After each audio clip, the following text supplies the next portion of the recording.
నమస్కారం. జ్యోతిబా టీవీకి స్వాగతం. హెడ్లైన్ చూద్దాం. బీహార్ సీఎంగా నితీష్ కుమార్ ప్రమాణ స్వీకారం.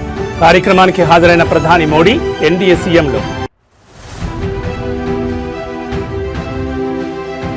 బిల్లుల ఆమోదానికి రాష్ట్రపతికి గడువు విధించలేం. సుప్రీంకోర్టు సంచలన తీర్పు.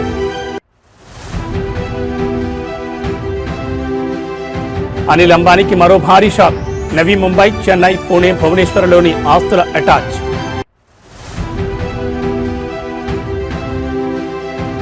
బీఆర్ఎస్ వర్కింగ్ ప్రెసిడెంట్ కు షాక్. ఫార్ములా ఈ కేసులో కేటీఆర్ విచారణకు గవర్నర్ ఆమోదం. అక్రమాస్తుల కేసులో నాంపల్లి సీబీఐ కోర్టుకు వచ్చిన జగన్. సాధారణ ఎమ్మెల్యేగా కోర్టుకు హాజరైన మాజీ సీఎం. ఇక డీటెయిల్స్ చూస్తే బీహార్ ముఖ్యమంత్రిగా నితీష్ కుమార్ ప్రమాణ స్వీకారం చేశారు. రికార్డు స్థాయిలో ఆయన 10వసారి సీఎంగా బాధ్యతలు చేపట్టారు. బీహార్ ఎన్నికల్లో ఎన్డీఏ ఘన విజయం తర్వాత కొత్త ప్రభుత్వం ఈ రోజు కొలువు తీరింది.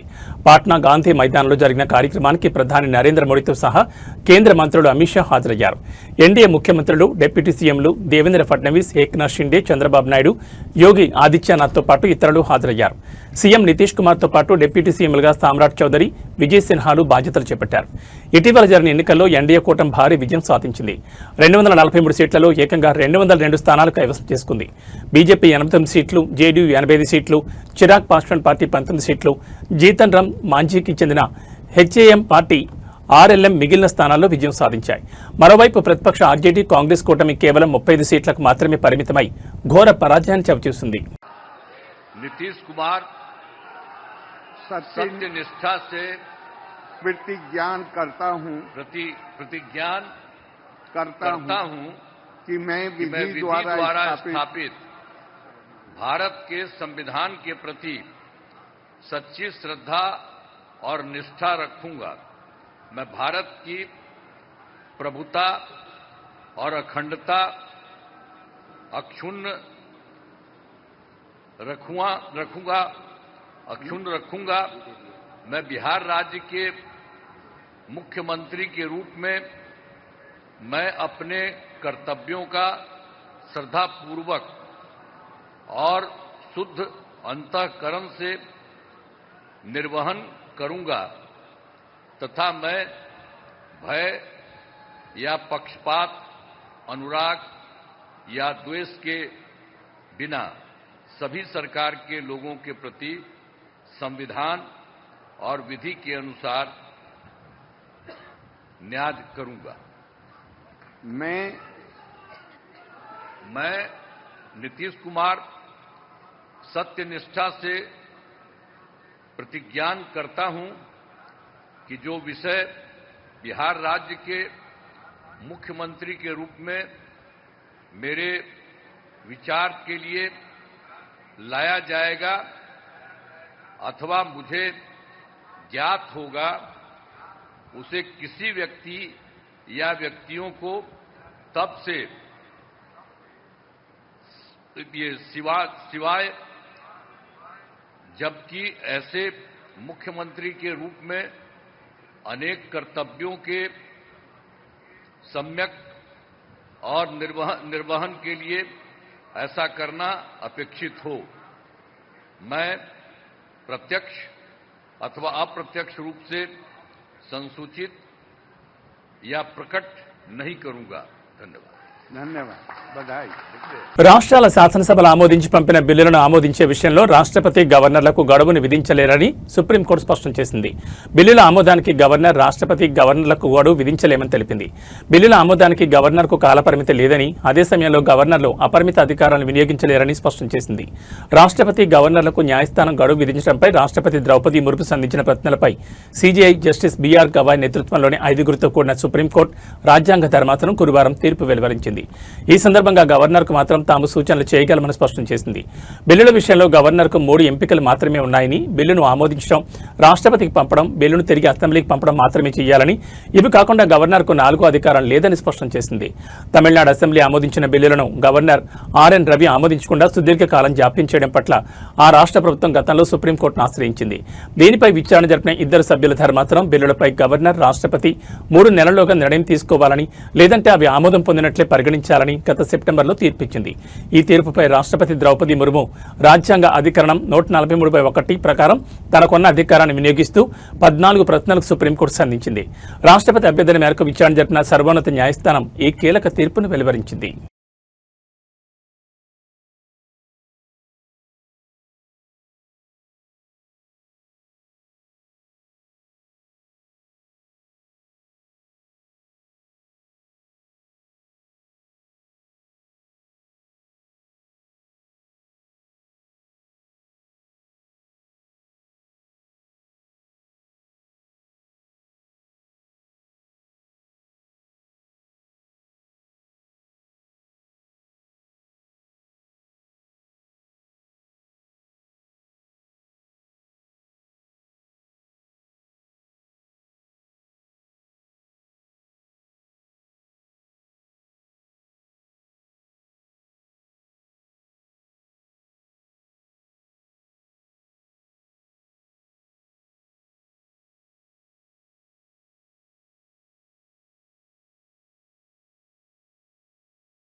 ప్రముఖ పారిశ్రామికవేత్త అనిల్ అంబానీకి చెందిన రిలయన్స్ గ్రూప్నకు ఎన్ఫోర్స్మెంట్ డైరెక్టరేట్ మరో కట్టి షాక్ ఇచ్చింది. మనీ లాండరింగ్ నిరోధక చట్టం కింద కొనసాగుతున్న దర్యాప్తులో తాజాగా 1400 కోట్ల విలువైన ఆస్తులను ప్రొవిజనల్గా అటాచ్ చేసింది. దీంతో ఈ కేసులో ఇప్పటి వరకు జప్తు చేసిన మొత్తం ఆస్తుల విలువ సుమారు 9,000 కోట్లకు చేరినట్లు అధికార వర్గాలు తెలిపాయి. ఈడీ తాజాగా జప్తు చేసిన ఆస్తులు నవీ ముంబై, చెన్నై, పూణె, భువనేశ్వర్లో ఉన్నట్లు సమాచారం. అనిల్ అంబానీ నేతృత్వంలోని కంపెనీల్లో జరిగిన ఆర్థిక అవకతవకలపై ఈడీ కొంతకాలంగా విచారణ జరుపుతోంది. ఈ దర్యాప్తులో భాగంగానే తాజా చర్యలు తీసుకున్నారు. ఇదే కేసులో గతంలో ఈడీ సుమారు 7,500 కోట్ల విలువైన ఆస్తులను అటాచ్ చేసిన విషయం తెలిసింది. ఇప్పుడు అదనంగా మరో 1,400 కోట్ల ఆస్తులను జప్తు చేయడంతో దర్యాప్తు మరింత ముమ్మరమైనట్లు స్పష్టమవుతోంది. ఈ కేసులో విచారణ ఇంకా కొనసాగుతోందని, జప్తు చేసిన ఆస్తుల స్వరూపం, అక్రమ లావాదేవీలతో వాటికున్న సంబంధాలపై త్వరలో మరిన్ని వివరాలు వెల్లడించే అవకాశం ఉందని ఈడీ వర్గాలు పేర్కొన్నాయి.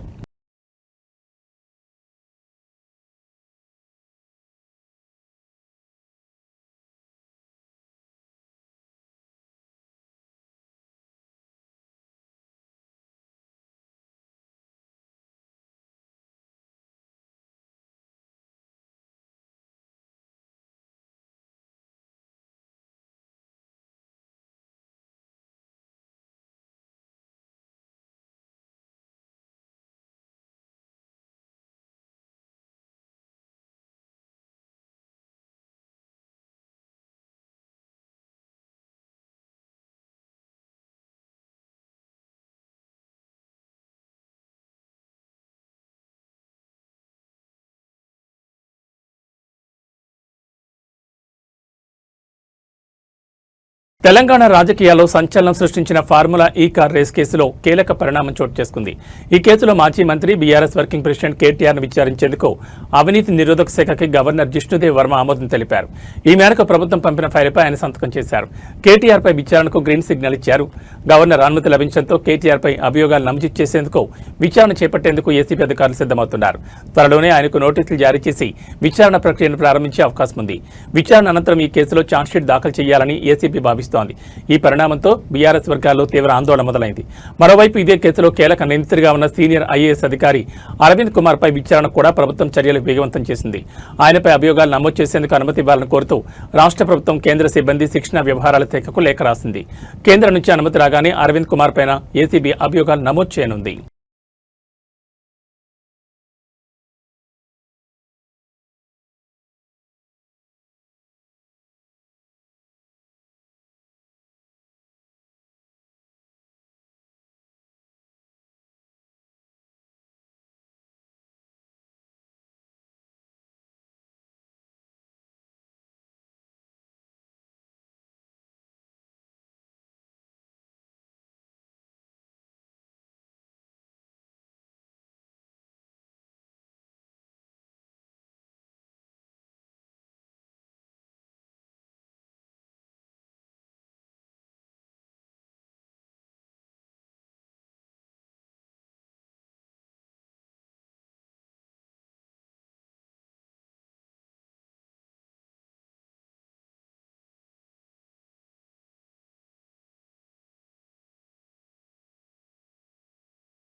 వైసీపీ అధినేత జగన్ సుమారు 6 ఏళ్ల సుదీర్ఘ విరామం తర్వాత సీబీఐ కోర్టు మెట్లెక్కారు. అక్రమాస్తుల కేసుకు సంబంధించి హైదరాబాద్లోని నాంపల్లి సీబీఐ ప్రత్యేక కోర్టు ఎదుట ఆయన వ్యక్తిగతంగా హాజరయ్యారు. ముఖ్యమంత్రిగా ఉన్నప్పుడు వ్యక్తిగత హాజరు నుంచి మినహాయింపు పొందిన జగన్ ఎన్నికల అనంతరం కూడా అదే మినహాయింపును కొనసాగించాలని కోర్టును కోరారు. అయితే ఆయన అభ్యర్థనను కోర్టు తిరస్కరించి విచారణకు తప్పనిసరిగా వ్యక్తిగతంగా హాజరు కావాలని ఆదేశించింది. ఈ నేపథ్యంలోనే జగన్ ఈ రోజు న్యాయమూర్తి రఘురాం ముందు విచారణకు హాజరయ్యారు. జగన్ రాక సందర్భంగా ఎలాంటి అవాంఛనీయ ఘటనలు జరగకుండా కోర్టు ప్రాంగణంలో పోలీసులు భారీ భద్రతా ఏర్పాట్లు చేశారు. అక్రమాస్తుల కేసుకు సంబంధించి సీబీఐ మొత్తం 11 ఛార్జ్షీట్లు దాఖలు చేసింది. ఈ కేసుల్లో తమను తొలగించాలని కోరుతూ దాఖలైన సుమారు 130 డిశ్చార్జ్ పిటిషన్లు ఇంకా కోర్టులో పెండింగ్లో ఉన్నాయి. గతంలో ముఖ్యమంత్రి హోదాలో ఉన్నప్పుడు అధికారిక కార్యక్రమాల కారణంగా జగన్ కోర్టుకు హాజరు కాలేకపోయారు. అయితే ఇప్పుడు ఆయన సాధారణ పౌరుడిగా, సాధారణ ఎమ్మెల్యేగా విచారణను ఎదుర్కోవాల్సి వస్తోంది. కోర్టు ఆదేశాల మేరకు ఆయన క్రమం తప్పకుండా విచారణకు హాజరు కావాల్సి ఉంటుంది.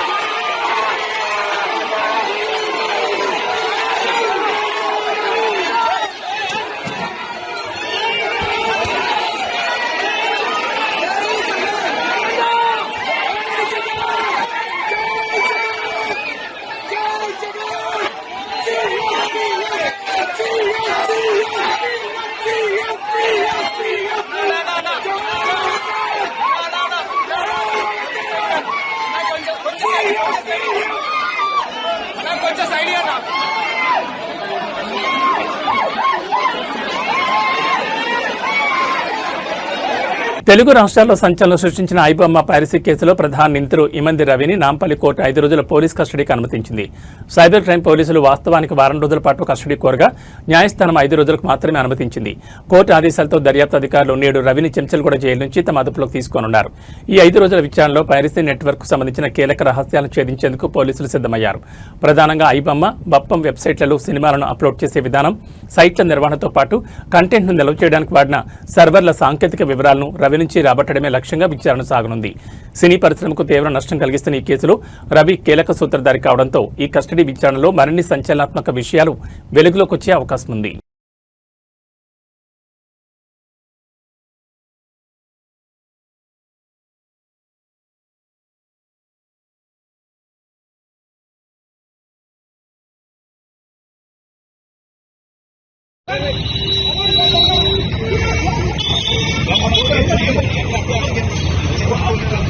देखो बेटा रवि भाई रवि भाई रवि रवि रवि कर दो रवि